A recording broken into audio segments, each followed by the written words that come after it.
why black people spend all their money with other people.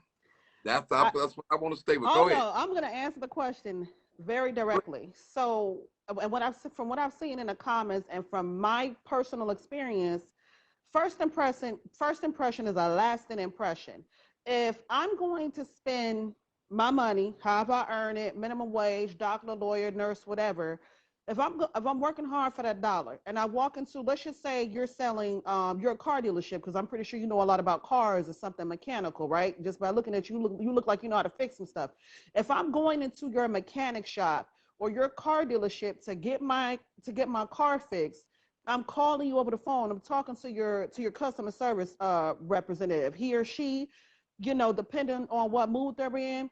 For me, I've experienced, and I'm pretty sure other people can attest to this, is that it's no, you don't sound professional. You don't sound like you're happy to be at work. I'm a certified nursing assistant. When I clock in or go to work at CPS schools, and I'm coming in and I'm greeting these children with low energy or with an attitude, where you at? Why your mama always bring you into school late? They're gonna go back and tell their parents. The principal of that school is gonna look at me like, hey, who hired you? You get what I'm saying? So it's not, for those of us who aren't trying to keep up with the Jones or anything, for those of us that are looking not just at quality products, but also quality customer service. I stay on the south side, not too far south, but I stay on the south side. Prime example, I'm going to the Burger King up here off of 55th and State. And I spent at least $30. I got two kids. We get dessert or whatever. That's when I'm, running fast or going to their dad's house or something like that. Long story short, I was missing two Sprites. And I just, before I pulled off, you always check your order. That's just the black code in Chicago. And I checked my receipt and I politely say, hey, ma'am, I'm missing two drinks or whatever. So I'm waiting outside in a drive through, and she opens up her window and says, What? Didn't I already serve you? And I'm like, my goodness. I said, Miss, it's not that deep. Well, I know you lying about your order. So I give her the receipt and I let her check the bag because I hadn't pulled off cameras and everything right there. I said, I need to speak to your manager. The manager, when she checked the receipt and she checked the bag of the order and she saw clearly into my car, there were no Sprite. There was no Sprites there. So me being as calm as I am, I asked for the manager and I called corporate. The manager face dropped. It was so, she was embarrassed. I didn't get loud on it because I'm not that type of person. I'm gonna go after your pension, your paycheck, your retirement. I'm a legal chick. I do things through the system. I'm gonna let that system screw you before I put my hands on you. But another situation when I was trying to get my daughter's hair done last year. You ain't answer my question. You No, tapped no, I'm on. giving examples. No, I'm giving Oh my, yeah. examples. I'm giving examples. It's because of the customer service. Like Crystal Reed is saying, it's the customer service is better elsewhere. On top of that, some of these black-owned businesses don't have the products that we're looking for at times either. And then they don't open at the time that they say they're going to open. No, And that's some of not. these, Let me not, I let me. didn't say all. I didn't say all. I said some. I didn't say That was all. excuse. Yeah, that's Those, excuse. Listen, you let asked me just say. why. Let me Asked just say something. why. See that's You excuse. asked why. I'm not. See, I'm I'm not going for listening. none of those. A lot Okay. of y'all black women and men, you don't do no homework. You just Oh go yeah, out there I and think spend we your do. money impulse. That's No, it. not at I'm all. telling 'Cause you. Listen, it took me 6 months to find a loctician to lock my afro a year all ago. these black people around here is doing locks. You couldn't find nobody. Because I'm gonna Come tell you on right now. now. No, hold on. I didn't say I couldn't find anyone. I'm gonna give you the name. Black-owned business, Christian Fields, off of 60. I think it's 63rd or Cottage. I'm on 64th. six. Yeah, Christian Fields off of Cottage Grove. Mecca, she's the bomb. I don't know if she's still there, but y'all go check them out. They did my daughter's blowout. They got me in. I stay going to them. When I went to another, I'm not going to say the name, but when I went to another black-owned loctician shop to get my hair styled or whatever, that same year, which was last year, it was horrible customer service. I didn't write a review. I didn't write a report, but I'm sitting up there looking like I'm spending my hard-earned money in here. I didn't come in there like, yo, I'm not that Well, type let me of ask you a person. question. Now, Yes, knows of what course. you just said. You said it was horrible customer service. Well, Absolutely. how did your hair look? I mean, the guy did a great job, but at the same time, on his part, I was sitting up there waiting because he was having a conversation with two, three, four other stylists. So in the time frame that I should have been in and out, I stayed an extra 2 hours.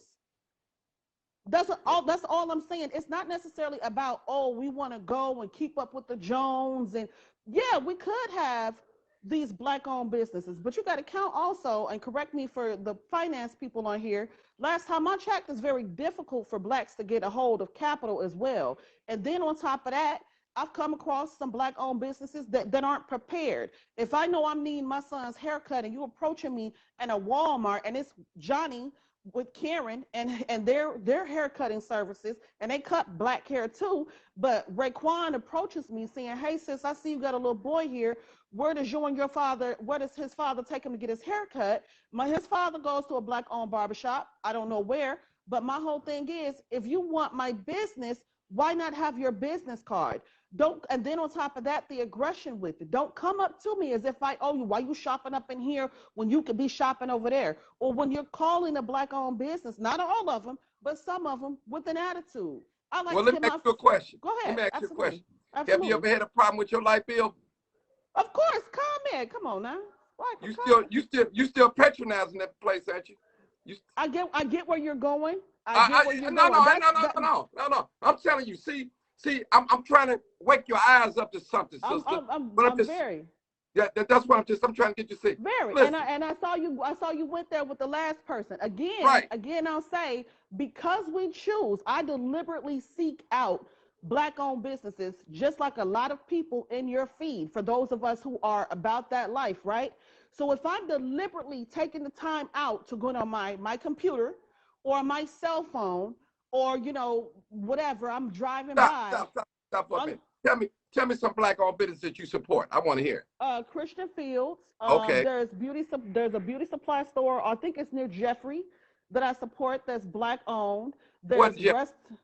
It's all 79th or something in Jeffrey. I know there's one over there. Last I checked, because I ain't been over there in a minute. Okay, that's Jordan's. Yeah. So I'll go over there, but again, I'm oils and stuff. I could take some Crisco oil and oil my scalp up. But I do, my daughter's clips, my son's clippers, and things like that. There's a store up here there's a restaurant up here. I think it's Peaches off of 47th and Michigan. The customer service lady, she was cool, but whatever, power to them. There's another place. We ain't getting into that. Again, it's the wait time. It's how you are treating your customers that are coming in there. It is the vibe. It is the energy. If I'm getting a good vibe, you ain't got to kiss my ass for me to spend money with you. But if you're in business, you need to act like a business person. If you will have people at the front end or back end or on top of the building that's working for your business, they need to be professional, regardless of what color they are. I hate to say it, but there's been times to where I've left. Prime example, Popeyes off of freaking 47 and Cottage Grove. Yes, I'm calling them out. Sister girl was digging in her nose, touching, and my cousin, we grew up in the same household. We ain't spoken a minute, but the baby girl, you digging in your nose, she's more lit than I will ever be when it comes to physical confrontation. There is no way in the world you go digging in your nose and think you're going to touch everybody's freaking food. Well, and we both work in healthcare. This is a black-run Popeyes off of 47th and Cottage Grove. And the line grew long and long and long. So, of course, I'm going to go over to Alejandro and get some freaking Mexican chicken or burrito or whatever, because Alejandro,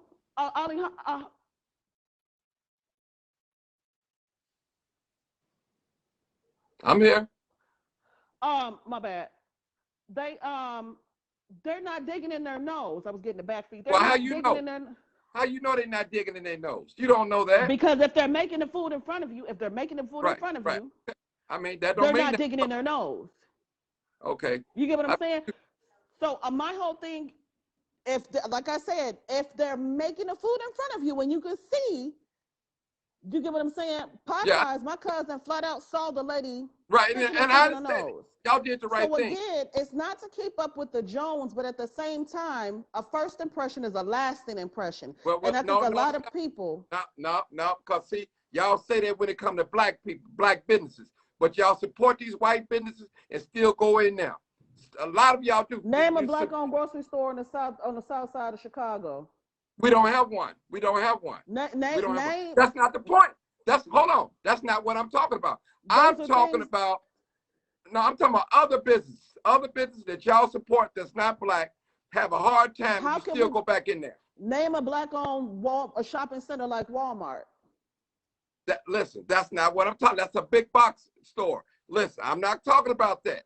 We talking about mom and pop stores. You got other little stores. You got the flea market. But we need more than mom and pop stores, though. We need more than mom and pop stores. Yeah, but do you support? Hold on. We got boutiques. I do a live for a boutique all the time. They got full figure women clothes, small petite women. Do you go to boutique? I'm 5'9", 250 pounds. I'm not petite to save my life. And I just said full figure. We got big, uniforms. You know what I'm saying? All right, we have, listen. It doesn't, okay, I see one lady saying you don't know what you're eating these days. Point being, it's the cleanliness of the restaurant. It's the cleanliness of the restaurant, and again, the customer service. That's the point. That's the point. We're talking about customer service. When you're talking about the quality of customer service and the product on top of that, if I'm working my ass off Monday through Sunday, Monday through Friday, whatever lordship we all work out here. At the end of the day, I make it intentional to shop at black-owned businesses. However, there are some exceptions to the rule. We don't have major franchise business grocery stores out here. I'm looking at my freaking Samsung TV right now. That's not where the black-owned TV shops at. Where the black-owned light companies? Those are businesses. They go. Exactly. So how can we patronize something on that level? Okay, well, let me ask you a question. From blacks. What about the businesses that we do have? We got to support the ones that's visible. We do, but at the same time, what? I do pay comment. Like everybody else. But at the end, go ahead, I'm listening. Don't worry about the comments. You're talking to me. Don't worry about the comments. I get what you're. I'm trying to be respectful and But my whole thing is I do try, and I support whichever ones I go to. Those are the ones that I support. But the ones that I've received crappy customer service from, I don't go back to. So you telling me, this is what you telling me. You have one bad incident at a black-owned business. If I'm taking care of you, if I'm a CNA, your mama at my nursing home that I work in. Answer the question. Did what I just asked you. I'm about to give you. I'm gonna say no, and I'm gonna say no. I said no, and I'm gonna tell you why. Okay. Because if I'm delivering your grandbaby, or I'm a doctor, I'm a black nurse or doctor, or I'm a lawyer, legally representing your loved one, and I do a crappy, shitty job. Let's just keep it simple and say we in a black-owned nursing home, and you got a doctor or a lawyer that's mistreating your loved one, right? And I'm not doing their health right. Would you send your loved one back to me? Would you not try to get them into a better nursing home? And I'll sue you. Regardless of what, exactly. So why can't it be the same? I'm not gonna do things twice with that because it's a person's hard-earned money. Someplace you ain't got no other choice but to do it. We twice. Always got choices. No, what if you got bad customer service with comment? What you gonna do then? You don't pay. What you gonna do? I mean, and that in certain situations, no, we don't. All right, I wish we did. What if somebody from comment cuss you out? What you gonna do? I'm gonna smile at them and tell them be well. I know you are. Have a nice day. I'm going to the next one. Gotcha. Yeah. All right. Napier, I couldn't bring it. Oh, somebody come on in.